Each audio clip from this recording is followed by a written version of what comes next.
지난 10년간 한국교회에 한바탕 불어왔던 그 성경 통독 붐이 있었습니다. 근데 이 붐도 역시 만남이 어려우니까 코로나로 인해서 조금 약해진 느낌입니다. 성경 전체를 90일 만에 통독하겠다는 각오로 공부하는 책도 나왔고, 심지어는 50일 만에 통독하겠다는 책도 나와 있습니다. 그런데 우리가 성경을 읽을 때 본문의 맥락과 의미와 그 뜻을 사실 이해하고 파악하는 것도 중요하지만 이보다 더 중요한 것이 있습니다. 아무리 성경의 뜻과 의미와 배경을 우리가 잘 이해하고 있다 하더라도 우리가 읽은 그 말씀대로 살아내지 못하면 아무런 의미가 없기 때문입니다. 깨닫는 사람은 많죠. 들은 사람도 많습니다. 십자가 앞에 모여 있는 사람은 많으나 십자가를 지고 있는 사람은 없다는 것과 마찬가지입니다. 하나님께서 저와 여러분에게 이 특별 계시로 주신 이 성경은 연구하기 위한 것이 아니라 사실은 그 말씀에 순종하기 위해서 우리는 그 말씀을 가까이 하는 거죠. 그런데 우리는 계속 말씀을 깨닫는 중심으로만 배웁니다. 그렇지 않아요. 적용하는 부분에 대해서 정말 실제 내가 이 말씀을 듣고 한 주간 어떻게 순종했는지, 하나님께서는 내 기도에 대해서 어떻게 응답해 주셨는지 그 말씀의 열매를 확인하는 과정에서 또 한 번 우리는 하나님께 영광 돌릴 수 있는 거예요. 그런데 우리는 늘 말씀의 그 틀 안에 갇혀서 지식이 이렇게 풍부해지는 것으로 만족하기가 쉬운 겁니다.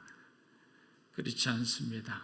우리는 오히려 더 말씀 속에 예수 그리스도께서 내가 길이요 진리요 생명이라 하셨듯이 그곳에 길이 있음을 알기 때문에 우리는 그 깨달음이 결국에는 마치 요단강가에 믿음으로 우리가 걸어갈 때 그 강이 갈라졌듯이 믿음의 걸음을 걷게 해줄 수 있는 가장 중요한 것은 말씀에 대한 행동이죠.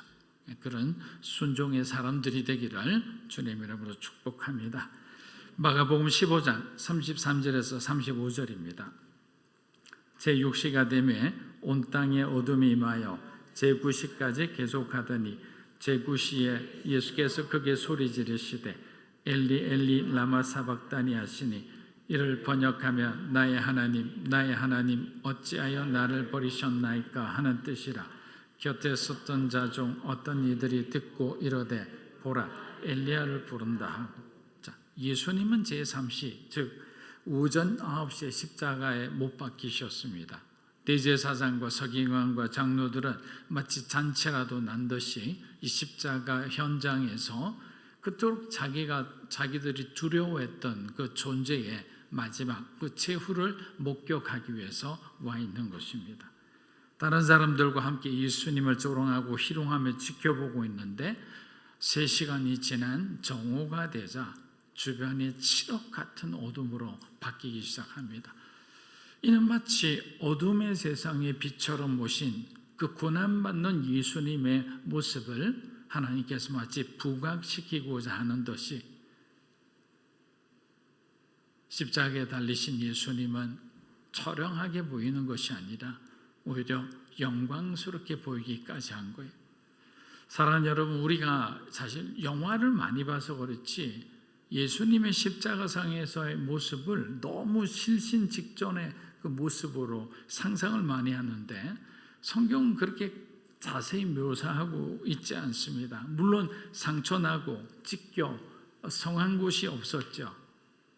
그러나 예수님의 영과 정신은 그들을 지배하고 계셨다는 사실을 우리는 반드시 기억하고 있어야 되는 거예요. 십자가 위에서 하신 가상팔언을 들어보아도 예수님은 고통 가운데서도 우리에게 사랑을 선포하셨죠. 우리에게 용서를 선포하셨죠. 내가 세상을 이겨놓으라고 예수님께서는 모든 것을 다 이루었다고 하나님의 승리를 선포하신 거예요. 마태복음 우리 27장 50절 한번 보겠습니다. 예수께서 다시 크게 소리 지르시고 영혼이 떠나시니라. 자, 이 부분은 조금 뒷부분인데 제가 미리 말씀드리는 것은 십자가의 못 박힘과 그리고 죽음의 이 시간이 자연스러운 어떤 죽음과 어떤 시간의 흐름이 아니라 예수님이 이 시간조차 직접 선택하셨다는 것을 여러분들에게 좀 잘 주지시켜 드리기 위해서 제가 이 본문을 미리 꺼낸 겁니다. 여러분 50절을 보면 여기에 빠진 한 단어가 있어요. 그 정확한 표현으로 말하면 크게 소리를 지르시고 스스로 떠나시니라. 여러분 항상 그 본문 되면 스스로라는 단어를 여러분이 기입하셔야 됩니다. 예수님은 그냥 죽음에 굴복해서 떠나신 것이 아니라 스스로 그 죽음 속으로 들어가셨다라는 것이 바로 복음이에요. 하나님은 죽음에 굴복하시는 분이 아니라는 거예요. 그래서 성 어거스틴은 이 구절을 이렇게 표현했습니다. 예수 그분은 당신이 십자가를 원하셨기 때문에 원하시던 때에 원하시는 대로 떠났다.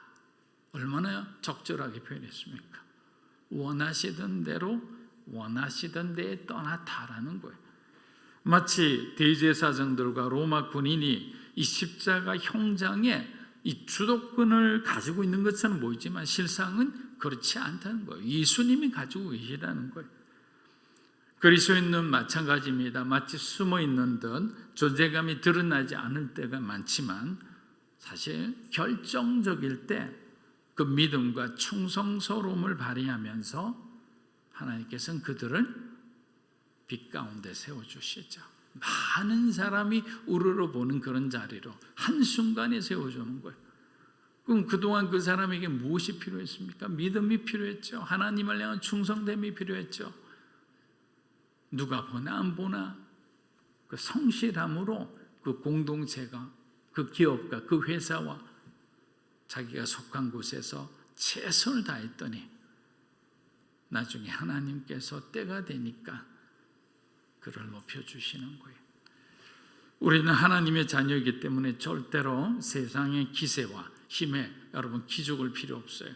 여러분 자녀들부터 그렇게 키우시면 됩니다. 너는 하나님의 자녀야.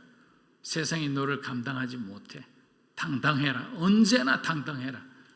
그러나 네가 만약에 잘못했거든, 네 잘못을 비겁하게 변명하지 말고 네 잘못을 인정해라. 그게 그리스도인의 정직함이다. 우리는 그렇게 가르치면서 세상 속에서 그리스도인의 자녀들이 우리 다음 세대가 어떻게 자라나야 되는지, 권력에 비굴하지 않고 뭔가 없는 이권에 비굴하지 않고 하나님이 주시는 만큼 늘 감사하며 또 그것을 나눌 수 있는, 베풀 수 있는 그런 어떤 마음을 가진 사람이 바로 하나님이 원하시는 사람이죠. 그 사람이야말로 정말 그리스도인이라 하는 이름 칭할 수 있는 그런 합당한 사람이라 생각합니다.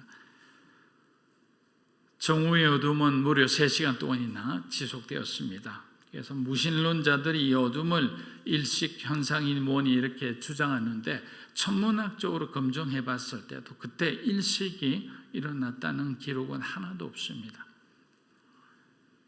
오후 3시가 되자 예수님께서 갑자기 소리를 지르셨습니다. 나의 하나님, 나의 하나님, 어찌하여 나를 버리셨나이까? 엘리 엘리 라마 사박단이라는 단어로 우리가 잘 알고 있습니다. 사랑하는 여러분, 겟세마네 동산에서도 예수님께서는 하나님과의 이 단절에 대한 두려움을 느끼셨다고 말씀드린 적이 있습니다. 그리고 예수님은 우리와 같은 인성을 가지신 분이기 때문에 당연히 그 인성은 죽음을 향해서 두려움을 느낄 수밖에 없는 거예요. 십자가의 고통과 동시에 육신의 어떤 찢어져 오는 그런 아픔과 동시에 머리에서 정말 피가 내리는 그 가시 면류관으로 인해서 온 사방이 고통으로 둘러싸여 있었지만 하나님의 영은 하나님을 바라보았다고 그랬잖아요. 그러나 인성은 두려움 가운데 있었고 신성은 하나님과의 단절을 두려워하고 계셨다라는 거예요. 극도의 고독감 속에서 튀어나온 그런 부르짖음으로 해석을 하는 거예요. 이는 겟세마네 해석과 결을 같이 한다고 할 수 있습니다. 예수님은 하나님과 이 분리되는 이 시간을 가장 두려워했던 거예요. 자, 그런데 저와 여러분은 어떨까요? 믿는 자의 삶은 어떨까요? 사람들이 하나님을 떠나는 순간 세상 마귀의 소굴로 들어갈 수밖에 없는 거예요. 제가 늘 말씀드리잖아요. 영적인 세계는 두 가지밖에 없다고. 하나님 나라와 세상 나라. 이 그레이 존이 없어요. 중간지대가 없기 때문에 내가 하나님을 떠났다라는 것은 내가 세상 속에 살고 있다라는 거예요. 결국에는 세상에 속한 사람은 세상의 법칙대로 살아가겠죠. 그리고 세상이 주는 어떤 기쁨을 누리며 내가 좋은 선택을 했다고 생각했지만, 우리가 룻기에 나오는 그 나오미와 그 엘리멜렉의 선택이 결국에는 가정에 어마어마한 불행으로 찾아왔던 것을 볼 수가 있습니다. 사랑하는 여러분, 그곳은 전파 상태가 좋지 않아 아무리 여러분들이 구출을 해달라고 해도 구원의 복음이 전달되지 않는 곳이에요. 예수를 믿지 않는 자들에게 스스로 어떻게 구원을 받을 수 있습니까? 누군가 찾아가야 되는 거예요. 그래서 하나님은 교회와 성도들에게 바로 이 전도와 선교를 통한 이 복음의 사명을 우리에게 주신 거예요. 그렇기 때문에 복음 전파는요, 그냥 교회가 하나의 어떤 프로그램으로 해야 되는 게 아니라 교회의 본질 그 자체인 거예요. 교회 자체는 뭐냐? 영혼 구원을 위해 교회가 있는 거죠. 만약에 영혼을 구원하지 않는다, 여러분들이 주변에 전도를 하지 않는다, 여러분의 가정에 부모님이나 자녀들이 애매하게 믿고 있는데 그냥 애매한 상태로 그대로 둔다, 언젠가는 믿겠지. 그 언젠가 그 시간에 주님이 오시면 어떡할까요? 예전에 제가 말씀드렸잖아요. 우리의 종말은 우리가 잘 모른다고. 언제 죽을지 모르기 때문에 우리는 항상 구원은 긴박감을 갖고 살아야 된다. 그 구원의 긴박성은 한 사람 한 사람에게 주어진 생명의 날을 누구도 알지 못하기 때문이라는 거예요. 십자가에 6시간씩 달린 사람은 기력이 쇠진하여 호흡이 불가능한 상태라 말을 제대로 할 수 없습니다. 그런데 예수님은 갑자기 마가복음 15장 37절을 보면 큰 소리를 지르면서 숨을 거두게 됩니다. 여러분 이해가 됩니까? 앞에까지 다 말씀했는데 마지막에 뭐라고 하나님이 큰 소리를 했는데 뭐라고 하셨는지에 대해서 여기에 논란이 많습니다. 그래서 누가복음 23장 46절 한번 읽어보겠습니다. 예수께서 큰 소리로 불러 이르시되 아버지 내 영혼을 손에 부탁하나이다 하고 이 말씀을 하신 후 숨지느니라. 자, 요한복음 19장 30절도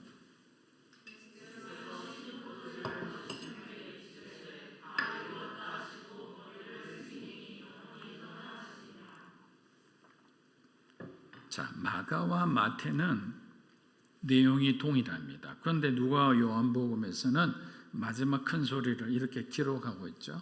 근데 자, 일반적인 여기에 대한 해석은 뭐냐? 예수님이 모든 것을 다 이루시고 승리를 선포하신 것이 바로 그 큰 소리 안에 들어가 있었다라고 해석을 해요. 그리고 또 다른 유력한 해석은 예수님께서 모든 것을 다 이루시고 이 사망의 문을 찢으면서 열고 들어가셔서 그 3일간 머무시게 될 그 음부에 있는 이 마귀의 세력을 멸하시는 꾸짖는 그러한 어마어마한 하나님의 소리다, 이렇게 표현을 합니다. 어떤 해석이 맞든 공통적으로 주장하는 것은 십자가의 죽음은 그리스도의 완벽한 승리이다라고 하고 있는 거예요. 십자가의 승리는 그리스도의 완벽한 승리이다. 예수님은 완전한 인간으로 죄가 없는 상태로 오셨기 때문에, 그리고 죽으셨기 때문에 마귀의 포로로 있었던 그 영혼들, 저와 여러분들에게 구원의 길을 열어주신 거잖아요. 하나님과 우리 사이를 샬롬이 되어주셨잖아요. 평화가 되어주신 거예요. 누군가 희생이 없으면 평화가 없다고 그랬잖아요. 평화가 되어주시고, 그러면서 마가는 이 장면을 통해 자기가 얘기하고 싶었던 복음은, 예수 그리스도는 승리의 복음이고 승리의 구원자라는 그 말을 이렇게 강조하고 있는 것입니다.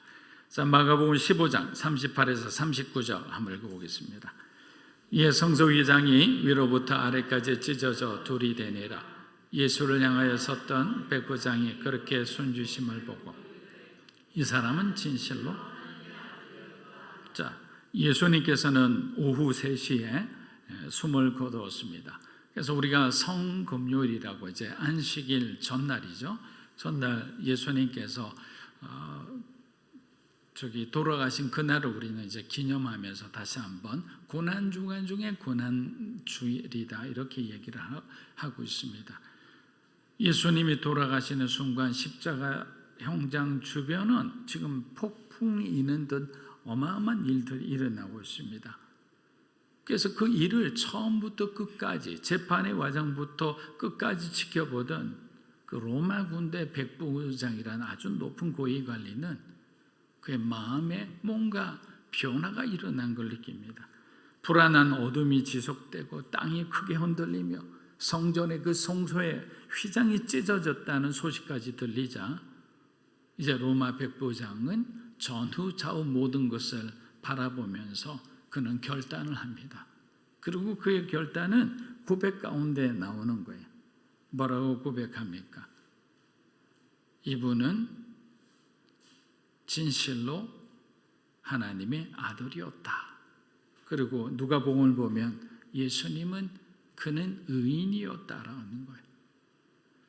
하나님께서는 또 이 십자가 형장에서도 또 하나의 이방인의 구원을 이루어내신 거죠. 그리고 그는 사실은 생명을 건 어떤 도박과도 같은 그런 고백이죠. 여러분 생각해 보세요. 로마 백부장이, 로마 관리가 로마에 반란하는 것으로 반란죄로 죽으신 그분이 의인이었다, 죄가 없다라고 말한다는 것을 만약에 누가 곁에 있는 다른 사람이 들었고 그것을 빌라도에게 만약에 고발했다고 한다면 이 사람은 어떻게 되겠어요? 한순간에 모든 것을 잃을 수 있는 거예요. 그럼에도 불구하고 정말 참다운 진리를 자신이 경험하는 순간 세상은 오직 한 길만 보이게 되는 거예요. 그 수많은 그 성공의 길, 그 탐욕의 길, 모든 길들이 있는데 그 길이 다 사라지고 오직 한 길만 보이는 거예요. 주님으로 예수 그리스도가 걸어가신 그 십자가의 길인 거예요. 용기가 생기는 거예요. 그래서 우리는 이렇게 고백할 수 있는 거예요. 그래서 여러분이 하나님 앞에 진짜 은혜 받았을 때는 다른 길을 선택하지 않고 정말 하나님과 동행하는 그런 삶을 여러분들이 걸어갈 수 있게 되는 거예요. 그런데 여전히 우리의 생각이 복잡하고 우리 안에 가진 것이 많다. 그러면 그 가진 것이 많은 만큼 그 가진 것이 요구하는 길을 계속 가다가 우여곡절을 많이 겪게 되겠죠. 마태복음 27장 51에서 53절입니다. 이에 성소 휘장이 위로부터 아래까지 찢어져 둘이 되고 땅이 진동하며 바위가 터지고 무덤들이 열리며 자던 성도의 몸이 많이 일어나되 예수의 부활 후에 그들이 무덤에서 나와서 거룩한 성에 들어가 많은 사람에게 보이니라. 자, 예수님의 죽으심과 동시에 세 가지 사건이 동시에 일어났습니다. 자, 첫째는 성소의 휘장이 둘로 이렇게 쫙 갈라졌다고 했습니다. 자, 그리고 땅이 진동하고 무덤이 열리며 자던 성도의 몸이 어떻게 됐죠? 일어났다. 자, 이 현상에 대해서 그러면 우리 한번 어떤 영적 의미를 갖고 있는지 한번 바라보았으면 합니다. 먼저 성소의 휘장이 찢어졌다는 것은 제사장 나라가 찢어졌다는 거예요. 하나님 나라가 도래했다는 거죠. 이제는 더 이상 동물 제사를 하나님 받지 않으시겠다는 거예요. 더 이상 동물의 피를 통해서 사람들이 죄의 사함을 받을 수 없게 되었다는 거예요. 왜 그렇습니까? 예수 그리스도 죽음으로, 단번에 한 번의 죽으심으로 모든 것이 다 해결된 거죠. 과거와 현재와 미래, 그리고 저와 여러분뿐만 아니라 모든 사람의 모든 죄를 이미 사해 놓으셨는데 예수 믿는 자에게만 그 은혜가 적용되는 거죠. 그래서 많은 사람을 사랑하시지만 은혜는 믿는 자에게만 주시는 거예요. 은총도 믿는 자에게만 주시는 거예요. 은혜 밖에 있는 자, 우리로 말하면 그리스도 밖에 있는 자는 하나님의 은혜와 축복을 누릴 수가 없습니다. 히브리서 9장 11절에서 12절 한번 읽어보겠습니다. 그리스도께서는 장래 좋은 일에 대제사장으로 오사 손으로 짓지 아니한 곧 창조에 속하지 아니한 더 크고 온전한 장막으로 말미암아 염소와 송아지의 피로 하지 아니하고 오직 자기의 피로 영원한 속죄를 이루사 단번에 성소에 들어가셨느니라. 자, 오직 자기의 피로 영원한 속죄를 이루사 단번에 성소에 들어가셨다. 자, 우리 두 번째 구약을 보면 지성소에는 대제사장 한 명만이 1년에 한 번 그 욤 키프르라는 그 대속죄일이 있습니다. 그날에 이제 들어가는 아주 거룩한 곳 중에 거룩한 곳이죠. 그런데 이 두께가 그 안에 죄송합니다. 술도 달리고 치렁치렁 여러 가지 많이 달렸어요.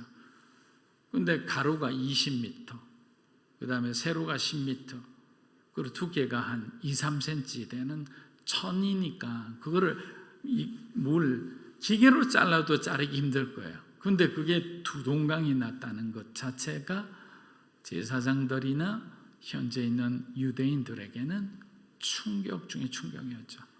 왜냐하면 이 커튼 휘장은 지성소와 성소에 있는 것만 아니고 백성들이 머무는 뜰의 공간과 그 다음에 이 성소로 들어가는 성소 공간 거기도 있거든요.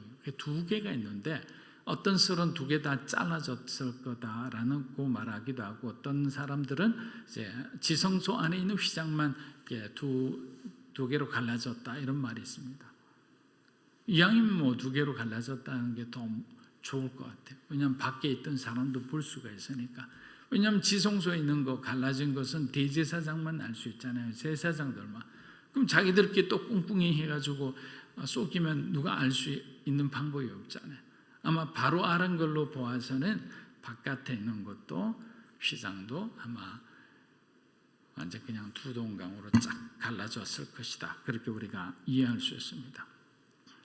세 번째, 땅이 진동하는 것은 하나님의 심판을 의미합니다. 여러분, 하나님의 진노가 일어나면 천지가 진동하는 거예요. 네 번째, 일어나 무덤에서 부활한 사람은 사실 해석하기가 난해합니다. 왜냐하면 다른 복음서에도 그런 언급이 있으면 몰라도 마태만이 이 사실을 기록하고 있기 때문입니다. 만일 그것이 사실이라면 예수님의 죽음과 동시에 나사로처럼 죽은 자가 살아나는 기적을 보여줌으로 예수님께서 지금 음부에서 이 마귀의 사망 권세를 멸하셨다는 또 하나의 상징적인 증거가 되잖아요. 예수님은 죽으셨지만 죽었던 자가 살아나는 것은 뭡니까? 사망 권세 때문에 죽었던 자가 사망 권세가 멸해지자 그들이 다시 살아난 거죠. 앞으로 성도들이 저와 여러분들이 죽었다가 예수님을 만나거나 살아서 예수님이 만나거나 우리는 지금 이 몸으로 이 얼굴로 변하지 않아요. 희망을 가지세요. 그래서 우리는 신령한 몸으로 변해서 정말 흠모할 만한 그런 모양으로 다 변해가지고 천국에서 하나님과 만나서 정말 우리가 누리게 되는 거예요. 그런데 어떻게 됩니까? 믿지 않는 자들 이 천국 잔치에 들어오지 못하고 밖에서 슬피 울며 이를 갈 수밖에 없다는 겁니다. 항상 우리는 복음을 들으면 우리가 받는 은혜와 축복만 생각하는 것이 아니라 복음에 소외된 자를 향해서 우리는 자동적으로 본능적으로 그들을 향한 우리 마음이 열려야 되는 거예요. 그게 하나님이 원하시는 거 아니겠어요?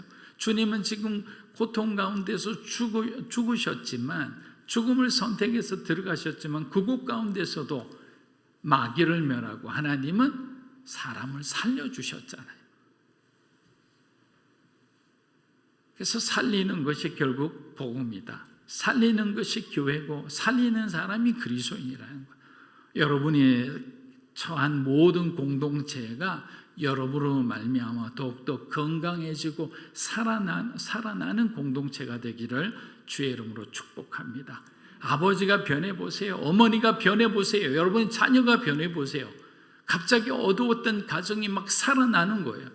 그렇게 그토록 말 안 들었던 그 어린 자녀들이 정말 예수 믿고 그들이 변해서 정말 공부도 열심히 하고 부모님 말씀도 잘 듣고, 그럼 부부 관계가 좋지 않더라도 그 자녀 때문에 그냥 서로가 그냥 가족이 안 좋아지지 않을래야 좋아지지 않을 수가 없죠. 한 사람의 변화는 그만큼 무서운 것입니다. 하나님이 보여주신 어둠과 지진과 죽은 자의 부활의 메시지는 예수님은 죽었지만 승리했다. 그리고 예수는 다시 부활할 것이다 라는 메시지죠. 마가복음 15장 42에서 45절입니다. 이날은 준비일 곧 안식일 전날이므로 저물었을 때 아리마대 요셉이 당돌이 빌라도에게 들어가 예수의 시체를 달라 하니 이 사람은 존경받는 공의원이요 하나님의 나라를 기다리는 자라.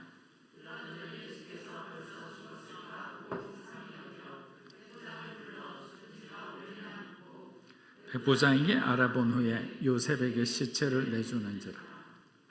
자, 그러고 난 뒤에 끝까지 이 장면이 어떻게 이어지느냐. 자, 요 구절 전에 앞선 우리 40절과 41절을 보면, 여러분 보시면 예수님의 최후를 바라보고는 이들이 어떤 사람이었는지를 한번 보세요.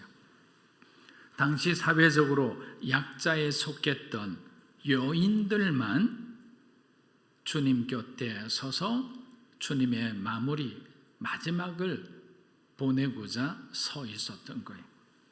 고린도전서 1장 25절에 나오는 말씀처럼 세상에 낮고 천하고 사람들에게 멸시받는 그런 사람들이 강한 자들을 부끄럽게 하기 위해 하나님은 사용하신다라고 했잖아요. 지금 마찬가지예요. 큰 소리치며 예수님 곁을 지키던 그 잘난 12제자들은 다 어디로 가고 막달라 마리아를 비롯해서 연약한 어머니들만이 남아서 예수님의 마지막 자리를 지키고 있으니 남자 형제들은 정말 회개해야 하는 거예요. 너무도 부끄러운 장면이잖아요. 그런데 그 중에서 눈에 띄는 긴 수염을 가진 노인의 모습이 들어옵니다. 그 사람 바로 아리마대 요셉이었습니다. 전하는 바로는 아리마대 요셉은 굉장한 부자였습니다. 그리고 그는 예수님의 숨은 제자였으며 산헤드린 공회원으로서 사람들에게 존경받는 자라고 합니다. 하지만 그 역시 유대인을 두려워하여 니고데모처럼 은밀히 예수를 따르는 지도자 중에 한 사람이었습니다. 우리 요한복음 19장 38절 한번 읽어보겠습니다. 아리마대 요셉은 예수의 제자이나 유대인이 두려워 그것을 숨기더니 이 일 후에 빌라도가 허락하는지라. 자, 그렇게 사람들의 시선을 두려워하던 사람이 예수의 죽으신 그 모습 그리고 그분의 삶과 연결하면서 그의 삶은 180도 바뀌게 됩니다. 사랑하는 여러분, 주님의 그 십자가를 정말 우리가 정말 정직하게 경험한 사람은 변하지 않을래야 변하지 않을 수가 없죠. 그런데 변하지 않았다는 것은 예전에 말씀드린 것처럼 복음에 걸린 사람들이에요. 태워진 사람들이 아니에요. 온전한 헌신이 아니라 무늬만 그리스도인인 거예요. 저는 우리 믿음으로 사는 교회 성도 한 분 한 분이 이 개척하는 이 시간에 하나님 앞에 태워지듯 헌신하는 모습에 얼마나 감동이 있는지 몰라요. 하지만 우리가 이 마음을 계속 지켜나가는 것이 중요합니다. 일심종심이라고 그러잖아요. 첫 마음이 끝까지 가게 하는 것, 이거는 저와 여러분의 의지와 노력과 힘으로 되지 않아요. 성령 하나님의 도우심이 필요한 거예요. 그래서 날마다 우리는 기도할 때 오늘도 안녕하십니까 성령님 하면서 성령님을 초청해야 되죠. 오늘도 성령님의 그 지시와 그 인도하심에 따라 내가 판단하고 결정하고 말하고 행동하게 해달라고. 변화된 아리마대는 요셉은 이제는 그의 행동마저 이제 변화되게 됩니다. 예수님의 시신을 빨리 수습하지 않으면 이제 한참 시간이 흐른 후에는 알 수 있습니다. 왜냐하면 이제 3시간 후면 유월절이 시작되기 때문입니다. 그들에게 주어진 이 짧은 3시간 동안 아리마대 요셉과 니고데모는 아주 가장 그들의 인생에 바쁘고 뜨거운 그런 어떤 시간을 보내게 되는 거예요. 여기서 우리는 아리마대 요셉이 빌라도를 찾아간 것이 꽤 용기 있는 믿음의 행동이었는지 그 이유를 알 필요가 있습니다. 왜냐하면 이를 통해 그 사람이 진짜 변화된 것인지를 우리가 알 수 있기 때문입니다. 자, 첫째, 왜 빌라도를 찾아간 것이 그의 변화의 어떤 한 모습으로 우리가 얘기를 할 수 있냐? 자, 여러분 보세요. 예수님은 지금 반란죄로 죽으셨던 분이잖아요. 그 예수님 편에 서서 공개적으로 예수님의 장례를 자신의 손으로 치르겠다고 하는 그 자체는 똑같이 이제는 산헤드린 공회를 비롯해서 모든 유대인의 적으로 서겠다라는 거예요. 하나님 편이 되기 위해서 나는 그 세상의 그 무서움을 내가 극복하고 하나님 편에 서겠다라는 그 용기 있는 결단인 거죠. 서슬퍼런 주님이 어떻게 죽어가시는 그 과정을 보았으면 그 노인의 마음 가운데도 두려움이 생길 것인데 십자가의 죽음을 보는 순간 그의 마음은 오히려 용기 백배했던 거죠. 믿음으로 충만해진 거예요. 어서 달라고 당당하게 당돌하게 얘기했다 했잖아요. 주저하는 그 빌라도에게 조금의 틈도 안 주고 뭐 하느냐고, 당신도 보았지 않느냐고, 그분은 죄가 없다고 당신도 말했으면 내가 주님을 장사하도록 빨리 허락하시오. 그의 선택에 따른 불이익은 곧바로 찾아왔습니다. 그는 이후 산헤드린 공회에서 니고데모와 함께 그 자격을 박탈당합니다. 산헤드린 공회는 자신이들이 사형을 결정했던 예수의 편에 선 사람을 유대 관원으로 용납할 수 없었던 거죠. 여러분, 그리스도를 따라가는 삶은 세상이 미워하는 삶입니다. 예수님은 요한복음 15장에서 하나님을 모르는 세상이 너희를 미워하거든 세상이 나를 미워했다는 것을 기억하라고 하셨습니다. 너희가 세상의 기준대로 살았다면 세상이 너희를 자기네 사람으로 여겨 사랑했을 거라, 환대했을 거라고. 그러나 내가 너희를 선택해서 너희가 세상의 기준대로 살지 않고 하나님의 기준대로 살게 했으니 세상이 너희를 미워하는 것은 당연하다라는 거예요. 여러분, 세상의 사랑을 받기를 원하면요, 세상의 기준대로 우리가 살아가면 되는 거예요. 그러나 우리가 정말 하나님을 사랑한다면 세상이 우리를 미워할 그 각오를 하고 하나님의 기준대로 우리는 살아가는 거예요. 아리마대 요셉은 예수님의 죽음을 목격하는 순간부터 산헤드린의 공회의 기준이 아닌 하나님의 기준대로 살기로 그는 결심하고 결단했던 거예요. 그 이유는 뭡니까? 예수 그리스도가 진정한 메시아임을 알았던 거예요. 무엇이 참인지를 알았던 거예요. 그러니까 두려움이 없죠. 여러분 여러 개 중에서 무엇이 참인가를 구루로 했을 때 여러분들이 모를 때는 헷갈리잖아요. 주저하잖아요. 그런데 이번 집이 여러분의 집이라는 것을 아는 순간 주변에 무엇이 보이겠습니까? 담대하게 2번을 꽂죠. 옆에서 무슨 소리를 아우성을 치더라도. 두 번째는 왜 이 결정이 훌륭한 결정이고 그가 변화된 것을 보여주느냐. 자 보세요. 6월절을 앞두고 가장 중요한 정결 예식상에 그는 부정을 할 수밖에 없어요. 시체를 만지게 되니까. 그럼 6월절 참여하지 못해요. 그는 유대 율법을 갖다가 신봉하며 살았던 사람입니다. 그런데 그는 율법을 버립니다. 전통을 버립니다. 그걸 다 버리고 예수를 선택했다는 거예요.